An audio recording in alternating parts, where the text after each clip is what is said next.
Hey now, RotoGrinders, welcome to episode 5 of Stonk Watch, the best ball fantasy show where we talk about ADP in the context of investing, helping you win your best ball leagues in 2024. My name is Chris Gimino. I'm joined by Kyle Murray. And Kyle, the beat reports are coming. The beat writers charting completion percentage of all of the quarterbacks is coming.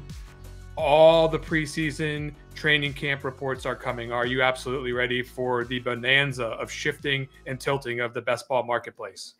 That I am. Yeah, this is kind of where things start to really have lots of wrinkles thrown into strategies and thoughts on players and all that stuff. We're gonna get a lot of news and a lot of takes going forward. So hopefully everyone's ready, and hopefully we can break it all down here. All right, let's jump into the market movers for this week. It's probably the last slow week we'll have. Christian Watson is moving up the board just a little bit. This is a player that you and I both have liked throughout the course of the offseason, but can you tell me, are you still interested in buying Christian Watson as this number continues to tick up the board? Yeah, I'm still interested in buying. I've been high on this Packers stack since the pretty much the beginning of drafting season and since we started doing projections. So going to stay pretty firm in that stance. I will say I'm trying to find myself not being too heavy with the portfolio that I have with Packers receivers, and I do want to get more of Jaden Reed compared to Christian Watson. Obviously, I do prefer Watson this year, but it all comes down to health with Watson. He played essentially 9 healthy games last year, and he had 5 touchdowns.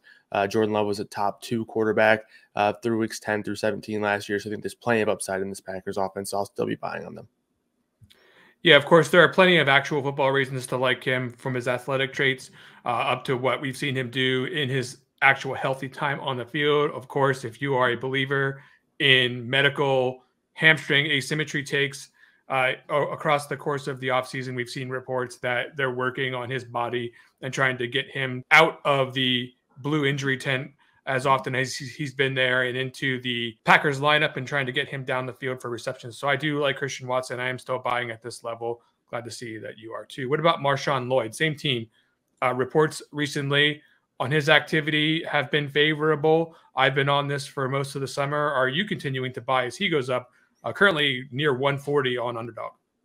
Yeah, I still think he's fine here. I will say I think it was 2 episodes or 3 episodes ago where you made a really good point about Josh Jacobs that where he was being drafted essentially kind of in a spot where it's more of a favorable position to look at wide receivers in that range, which I think is a really good point. So I have no problem with getting Lloyd later on in drafts if you aren't drafting Jacobs, but I still do have some interest in Jacobs. All the reasons I pointed out early on in the episodes that we were doing. So I think I'll still be buying Lloyd here, but it is definitely worth a number watching. But again, it all comes down to draft strategy, and I think it still is favorable to look at Lloyd later on in drafts. A lot of interesting discussion of his use as a receiving back, which would make sense if you look at the archetype of Josh Jacobs and how he might get used in the offense. I mean, of course, Lloyd can operate as a rusher. That's what we mostly saw him do in his college career. But I do think that if they intend to use him out in space, I think that could even be even more reason to like him because he'll get on the field immediately.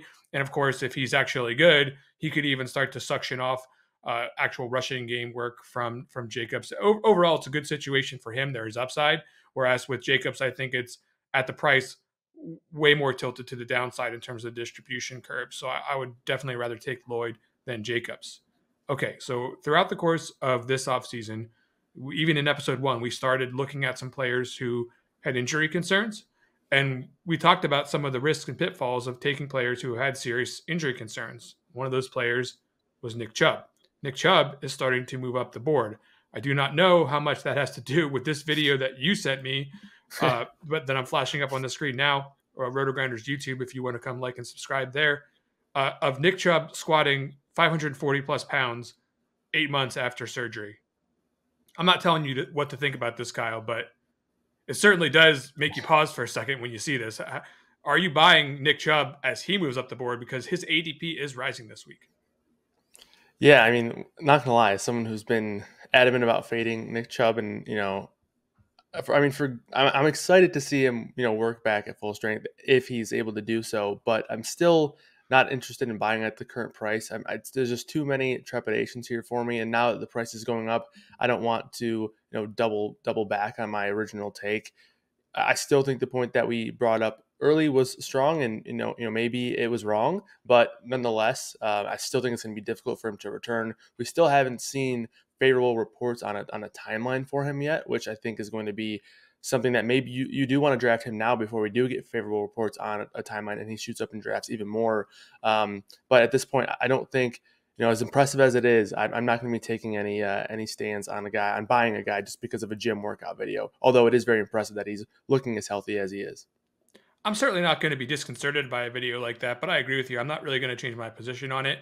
I do think that ultimately, when it comes to in season, we'll just see something a little bit less than the Nick Chubb usage wise that we've seen in years past, even if he is healthy and good to go early in the season. There's some value here, of course, so I'm not going to dissuade you from drafting Nick Chubb as hard as I was, but I am certainly not going to, like you said, change my entire opinion on drafting injured players just because we got a great workout video of Yeah. him. You know, I don't even want to tell you the list of workout videos I've seen for certain players. Like I saw somebody box jumping over Danny DeVito once and was I forget. God, I already forget who that player was. But yeah, at the end of the day, we don't want to overrate that kind of stuff.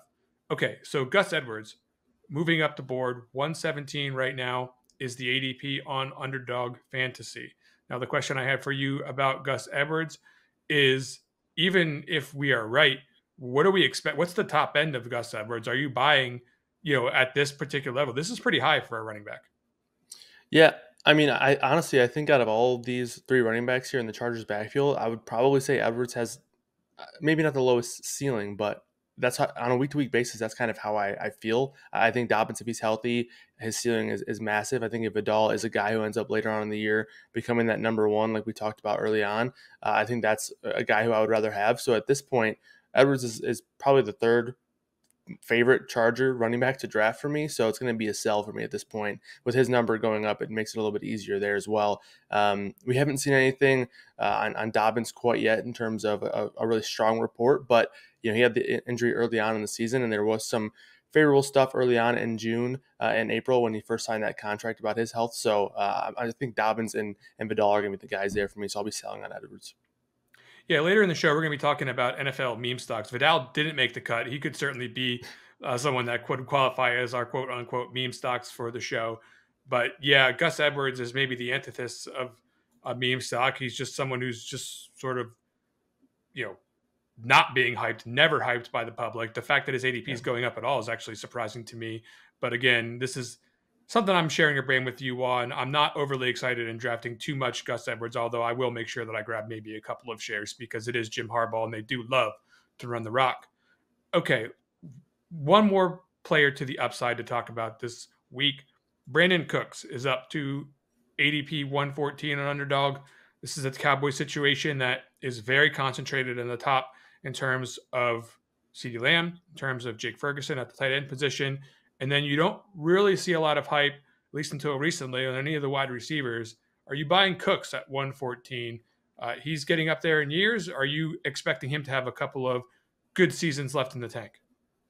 Yeah, I mean, I think my interest in Jalen Tolbert has been pretty well documented on the show, so I still would rather buy there. I still don't think it's out of the question that he takes over in terms of target share for Cooks in the spot. I probably should be buying on Cooks a little bit, though, just because of how high I am on this offense in general. But again, I do still prefer Tolbert where he is. But again, we talked about diversification and mixing up that portfolio quite a bit, and that's something that I'll definitely be looking to do with Brandon Cooks. Although I wouldn't say I'm necessarily buying. I would say it's probably more of a neutral, but definitely not selling. Yeah, it's a tough one because he's historically been somewhat of a spike week kind of a player, and that's been good for a format like this. And that's a reason that when you get to that level of the draft, I mean, there just aren't really that many wide receivers that are giving you a good chance at some quality spiked weeks. And I do think, like you said, in this offense, he certainly would fit the bill. Unlike you, I mean, I think Tolbert's fine, but I just don't think he's going to usurp Cooks in terms of his snap share on a regular basis and two wide receiver sets for sure. Like, I mean, a lot's going to be telling here coming up with training camp, and we're going to learn a lot more about the Cowboys and how they feel about their wide receiver position. But I do think ultimately I'm more leaning towards the buy side on Cooks than you are as at a neutral. I do think this is a situation that is one of the biggest discrepancies between wide receiver one and wide receiver two in the entire board. And this is on a good passing offense. So I think that's good value. Okay. Looking at the downside, Vikings wide receiver Jordan Addison arrested in California on suspicion of DUI this past week. Perhaps that is the reason his ADP is trickling down to 76 on the board. I wouldn't say it's the only reason that it could be trickling down. So, how do you feel about Addison at this point? Forget the stuff with the legal troubles, though that will sort itself out. I wouldn't expect that we're going to see suspension coming 2024 season for something like this, although that remains to be seen. How do you feel about Addison, the player, first before you contextualize the drop due to the news? Yeah, I mean, as a player, I think he's a strong player, but I think in terms of the situation from a fantasy perspective, it's going to be a sell for me. I have no problem selling. I mean, he ran about as pure as he could have last year, scoring double-digit touchdowns. Obviously, Kirk Cousins played pretty well before the injury, and then Justin Jefferson was out for a long stretch of period as well. So obviously, T.J. Hawkinson not going to be playing for the first quarter to half of the season. But regardless, I still think it's going to be difficult for Addison to produce the way he did last year. And even with the ADP falling, I think people are sort of still expecting that replication of production there. And I'm just not necessarily sure that we're going to get that from a spot where, we're either expecting Sam Darnold or JJ McCarthy to lead this offense here. And plus, you add the factor of Aaron Jones joining the team. I think that's going to be a spot where they use him out of the backfield quite a bit. So easy sell here for Addison for me. Been watching Receiver on Netflix and just reminded me of Jefferson's absence last year. That really aided how we might feel about Jordan Addison at the moment. So I think I'm with you on the sell. Not getting enough Jordan Addison as it stands right now, and hopefully that doesn't come back to bite me come the season. Indianapolis Colts wide receivers are moving down the board right now. Kyle, AD Mitchell, Josh Downs down to 119 and 133 respectively. Boy, we're going to talk about this maybe a little bit later in the meme stock section. The Indianapolis Colts passing game is certainly something that is being lightly valued by the public. I think that's fair given the lack of actual tape in the NFL that we have on Richardson as a passer. So are you with the field and selling these Colts, or are you thinking differently about what's going to happen there in Indianapolis? I mean, they're not guys that I'm super high on. Downs is a guy that I kind of dabbled with in terms of liking quite a bit, but in general, I'm kind of unsure in terms of the way that this receiver room is going to shake out. In general, I think this is going to be a very run heavy team. But with how much I'm drafting Anthony Richardson and how much I like Anthony Richardson, I have no problem pairing these guys, and especially if they're guys that fall in drafts, which I've seen Josh Downs do more than a couple of times. So I have no problem necessarily buying them if they fall, but definitely not guys I'm going out of my way to draft. And it's typically only in drafts where I get Anthony Richardson where I'm looking for these guys. Yeah, I think I can agree with that. Downs is my preferred option of those players. I do think that he's got a chance here to do something as an outlet receiver and also as a secondary option in the passing game.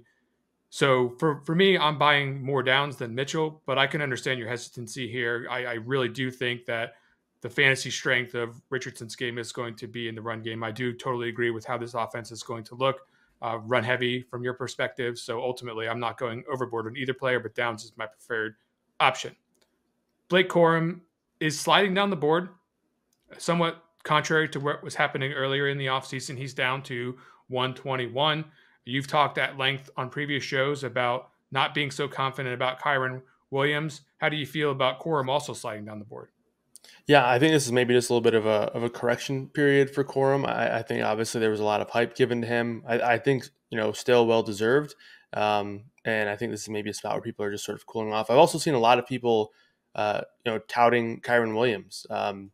Mike Clay, for example, went on a podcast and he touted Kyron Williams as one of the guys he's not leaving drafts without, and that's going to cause some shifts there when people talk about players like that. So I do think that's the reason why we're seeing Corum fall, but I still think the process is still the same for me. It's still a spot where we can look at historical trends from Sean McVay and see that, okay, he doesn't really hold any loyalty towards players. Blake Corum has higher draft capital than Kyron Williams. Kyron Williams was pretty inefficient last season.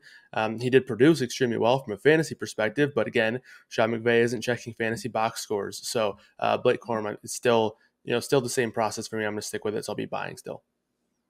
Yep, right with you there. Although, I do get concerned as the weeks come by, ticking up towards training camp, that if Kyron Williams is completely healthy with his foot. That was one of my earlier concerns in the offseason was, you don't want to see a guy who's had previous foot issues see recurring foot issues. But, um, McVay definitely used him a lot more than I would have expected to, loaded him up a lot more than I would have expected to last year. And I wouldn't put it past him to do it again this year if the production is there. But overall, I'm getting my share of Corum, and I'm not shying away. It's just that I am going from like near zero Kyron Williams to definitely making sure I pick up some shares as I continue on in my draft journey 2024. Last player on the downside, I want to talk about Brock Bowers. Not down a whole lot. Again, slow period, but I just wanted to give you an opportunity to share an opinion on Bowers because I don't think we've talked about him yet. Brock Bowers is down to 96, just maybe a spot. How are you dealing with Bowers coming into a team that already had a pretty good tight end that they just drafted recently and a very shaky quarterback situation? Are you buying that Bowers is basically the second option in this passing game already?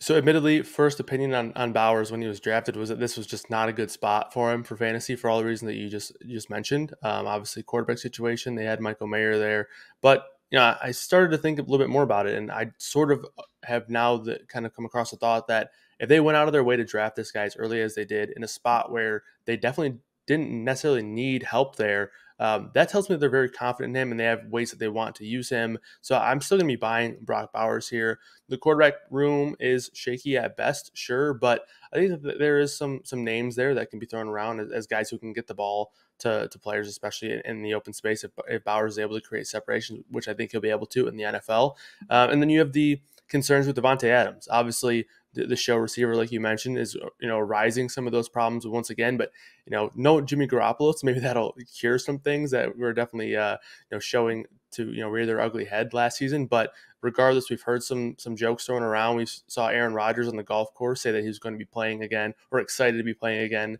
with Devontae Adams, whatever that meant. I feel like Aaron Rodgers is just playing mind games, but regardless, still interesting. But yes, I'll be buying Brock Bowers here. I think he's definitely going to be an elite talent in the league, and even though the situation kind of looks a little bit cloudy right now, I think the cream will rise to the top. He's a borderline meme stock for me, and I'll explain that in just a second. But ultimately, the talent profile is so strong with Bowers that it's hard for me to get like very bearish on the situation. In the NFL, we're one injury, one coaching decision, one strong preseason game away from realizing that we're talking about a very special talent and something that we can't live without. As of right now, there's just a lot of unknowns, so I haven't gotten a ton of it, but I am looking to watch the preseason very closely as it relates to Bowers and see if the stock gets even higher. Okay, speaking of meme stocks, Kyle, this week's weekly topic is, first of all, let's explain what a meme stock is. Back in 2021, stock market had a couple of tickers that got boosted very hard by people on Reddit who were posting memes about it and basically forming a coalition of hype on a particular stock. Now, when you translate that to fantasy football, we're talking about social media, the Twitterverse, looking at some players this season that have been hyped very high to the point where their price has risen in the ADP marketplace, popular on social media. It's basically a short squeeze. These prices have squeezed, Kyle. We want to talk about 6 players here who we think might fit the bill. And I've actually made a meme for every single one. That's exciting. We finally got memes on the show. And I want you to tell me whether or not you think the players are going to be worth the hype that they've experienced over their time. So the first player that I want to talk about has actually been a meme stock for several years. Kyle Pitts. Take a look at this meme, Kyle. Do you think this meme is befitting of Kyle Pitts in 2024? Yeah, I do. I mean, I think there was no. Obviously, we had the fiasco of them trying to change numbers and stuff, and the NFL told them that they would have to pay. I think it was over $100,000, and they turned it down. But I think obviously reason for him to be excited, and I think there's plenty of reason to have hype around Kyle Pitts, like you mentioned. He's had hype for 3 or 4 years since coming out of the draft, and we finally got word. I know it was extremely shocking to everybody, but that the Falcons are going to use him as a wide receiver. It's a crazy thought that Arthur Smith wasn't able to collaborate in his head there, but yeah, I think there's plenty of room for hype here for Kyle Pitts. I will say The downside is also pretty high for Pitts as well. And again, I think it's a pretty strong tight end room. But regardless, I think the ceiling is high for Pitts. He had 86 targets last year, which I would have thought it was less because of how ineffective he was. But that's in the same range as guys like Kittle, Kincaid, and Komet. Who all started off to have pretty strong seasons. So and second in the team in targets there for the Falcons. So I'm going to buy here on Kyle Pitts, and I like him here, even though he can be viewed as one of the all-time OG meme stocks. Oh, you can see by his dance moves that we just saw displayed on the screen. He is hyped about Kirk Cousins coming to town. So I'm with you right there. I think you can buy. Now, again, you mentioned in a previous show the ADP is getting up there a little bit, and it's not necessarily something that we should just be doing backflips over when you have to pay full price for Kyle Yeah. Pitts for and this meme price. But ultimately, there is definitely some juicy uh, expectations here, and he could possibly live up to them. So I'm definitely drafting Kyle Pitts myself. Okay, next meme we want to flash up on the screen.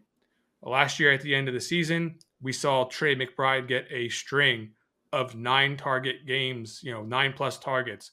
Very juicy fantasy production coming from Trey McBride.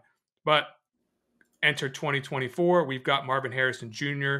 entering the fold, as well as some other potential ways to slice off some of those targets. So the question is, with this meme that we're flashing up on the screen right now, are you buying Trey McBride, or are you thinking that the Marvin Harrison train is going to come crashing through that? Yeah, this is a great meme, and I do think that this meme kind of portrays the downside here for McBride. And again, if you draft McBride and things do go off the tracks like they do in this meme, like that's where it gets really ugly in terms of your draft because you're spending so much draft capital for McBride, who's going as the tight end 3 right now in underdog drafts. But I still do think that there's plenty of room for both of these guys in this offense. I'm going to throw a couple names out there that people don't really like, but Hollywood Brown and Rondale Moore, they are not the biggest producers, but they accounted for over 150 targets last year. So there is plenty of vacated targets to come in. And then obviously you talk about McBride, who had over 100 targets last year himself as well. So I do think that 100 target season is possible once again here. And obviously he'll have more time. He wasn't really super involved in the offense early on in the season. So I still think McBride is strong, but I will say this is one of those picks that if things go wrong for McBride, this is kind of where it really hurts as he's still going quite high in drafts. I'm definitely not taking zero, but I am looking at. I mean, look, Greg Dortch is Kyler Murray's boy, right? So he's possibly the slot player, but you've also got Zay Jones coming in. You've got Michael Wilson entering year 2. He was someone that people were somewhat excited about coming out of the Senior Bowl last year. So I do think that there are some reasons to believe that McBride could underperform this draft spot, and there are some really good tight ends that you can draft right around that range. That makes it even more concerning. But I definitely don't think he's going to be like a complete bust. So I'm not going to avoid it. But there's definitely you're paying full price for this meme, Kyle, and I'm definitely a little scared by it. Okay, next meme I wanted to flash up on the screen.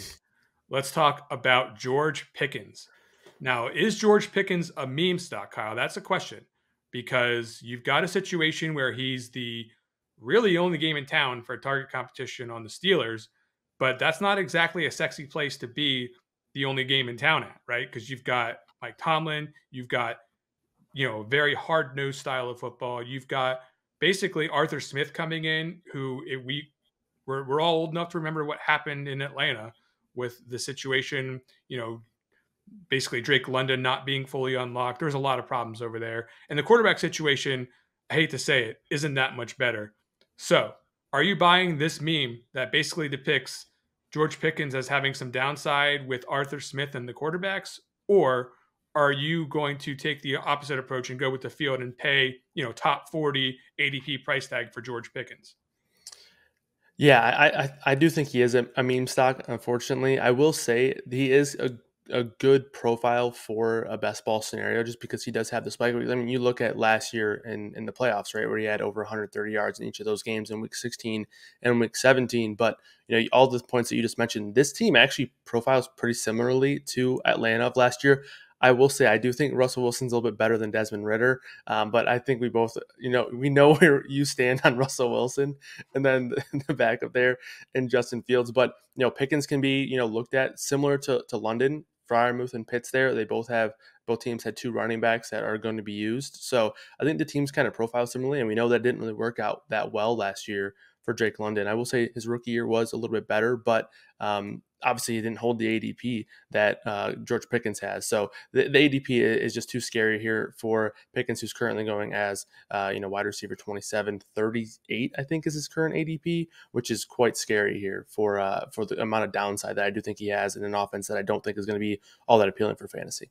Look, this might not be the greatest comparison. And I think sometimes you get in trouble if you make comparisons from situation to situation. One of these fantasy football nerds out there is going to come and scald me for making it, but I'm going to make it anyway. So Cortland Sutton was actually a really highly touted prospect. People loved him, had some injuries, but like last year with Russell Wilson, that's really my expectation sort of for Pickens, right? There's not really, they had Judy there. I guess the one thing that you can say is that there's maybe just a little bit more target competition for Sutton than there was for Pickens here. But I don't really expect Pickens to be all that much better than Sutton. So unfortunately, I do think the price tag is a little bit high. I'm not like down on Pickens. I just wish he was cheaper. And for that reason, I don't think I can pay the meme price as often as I would like to going into my best ball drafts in 2024. Okay, so let's take a look at our fourth meme. This is a very old meme in the DFS circle. Shout out to the old Fantasy Labs Twitter where it originated. We are talking about Lad McConkey shoveling money into the fireplace with the help of Jim Harbaugh in this meme, if you are just listening and not watching this broadcast. So, Lad McConkey, his price tag is in the top 70 right now, or close to that range. Are you buying Lad McConkey on this very target devoid Chargers team at this kind of price? I will not be. I think that one has sort of been clear for me the past couple of shows where we've talked about him. But, again, there's just too many guys in this range that I think are just higher upside guys. I mean, we're going to talk about another guy in a little bit who's also in the same price range who I would rather have. But, Watson's in this range, JSN's in this range, a couple other names that you can easily throw into the mix as just wide receivers alone. And I just think there's a lot of downside here for McConkey, who honestly, the steam kind of came out of nowhere. Honestly, like Harbaugh made a couple of comments. We saw some things on Twitter, and the train kind of left the station there for McConkey, who's up over 50 places from when best ball drafts first started happening in April. But in terms of when you're looking at where we're currently projecting them, McConkey's just a guy that I think I would much rather leave off the board for me and look at other guys in this price range. There's plenty of guys in the passing game that can be easily incorporated over him, Josh Palmer being one. And then Quentin Johnson, obviously he had a bad year last year, but he's still a former first-round pick who also profiled as a pretty strong prospect. So I don't think it's out of question that he takes a step forward or maybe, figures out how to play football again and sort of hurts McConkey's upside. So, and then obviously Harbaugh is included in this meme for a reason, because I think it's going to be a very run-heavy team here in Los Angeles. Okay, let's move on to another rookie, fifth potential meme stock here, Kyle. The excitement is palpable in Chicago for their offense, but the problem is, the price tag on Rome Odunze is extremely high. And I think that is a function of hype. And listen, he looks like if he was in some other situation, like, God, this would probably be merited for sure. But take a look at this meme. I'm going to pause for just a second and let this one play.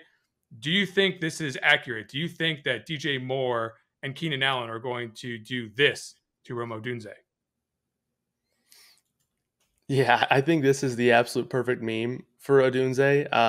So props to you for that, for finding that and also putting this together. I mean, it's just so perfect because this is exactly what we can expect. I don't expect these guys to hit each other in real life, but in terms of what they're going to do to each other's target share, I do think it's a very relevant discussion there. And Odunze, like McConkey, right here in this price range of 65 to 70, currently going as 66, wide receiver 39. But there's just names in this range that, again, I would like more, and I feel like have a clearer path to more consistent target shares. And I do think the upside for Odunze is very high. Let's say something does happen to Keenan Allen, a guy who's had soft tissue injuries in the past. If he's the wide receiver 2 in this offense, which I do think is going to be good, the ceiling is high for Odunze, and I do think that's why his ADP is up here. But Keenan Allen last year still showed that he has a lot left in the tank. So if he's ends up being relegated to wide receiver 3 role and on a team with 2 very high paid tight ends and Cole Kmet and Gerald Everett, and then a running back in DeAndre Swift, who also got a nice little paycheck this offseason, there's a lot of mouths to feed in this Bears offense. So I'm going to believe that Odunze, although I think he's going to be a great wide receiver throughout his career, is a meme stock for this year. How dare you think I spent time at work actually working and didn't make all these memes myself? No, these are original creations, Kyle, and beautiful ones at that. Last meme stock that we want to talk about, Anthony Richardson. Now this one's a little bit longer, so let's give a little bit of room to breathe here. Producer Devin's going to pull this one up. Do you think Anthony Richardson in 2024 is worth this price tag? He's being drafted right around Lamar Jackson, those really top quarterbacks here. Let's play this meme. Do you think this is accurate to what Anthony Richardson is going to do for our fantasy teams? Strike to claim it. A strike to claim it. And oh yeah. Oh my goodness. The classic moment here for Anthony Richardson. Do you feel the same way though? Do you think that Anthony Richardson is actually going to deliver? Do you think he is him in the fantasy playoffs? I do, yeah. I mean, I don't think he's given us a reason to expect otherwise. When we've seen him on the field, he's been fantastic. Obviously, health should probably be considered for a guy who we know is going to use his physical, abilities to, generate production on the ground, and that can lead to spots where maybe he's going to get, banged up a little bit. But in terms of injuries, a lot of that is very hard to project and hard to predict. What we can project and predict is the production that we're expecting if he's on the field. 23 fantasy points per game in the 4 games that he played last season. So totally going to be in on Anthony Richardson this year. I think he's going to have QB1 upside if he's able to stay healthy behind an elite offensive line. And I do think he has some really good weapons on the outside as well. If maybe he can show a little bit more through the air than we potentially thought that he had. But obviously we know that we're going to be able to rely on that rushing upside. Head over to RotoGrinders.com. We've got free fantasy football rankings. I think Cardi just posted he actually has free projections coming out that you can check out on EV Analytics too. But also he's a part of our offering here for the regular season, of course, with the Blitz projection system. Lots of ways to get some really good fantasy advice over at RotoGrinders.com these days for free. You can also check out some of our premium offers. And of course, we'll be covering all kinds of stuff, including college football, DFS, and college football best ball pick'em. RotoGrinders.com. Check us out with a subscription. For Kyle Murray, I'm Chris Gimino. We'll be back next week for another episode of Stonk Watch.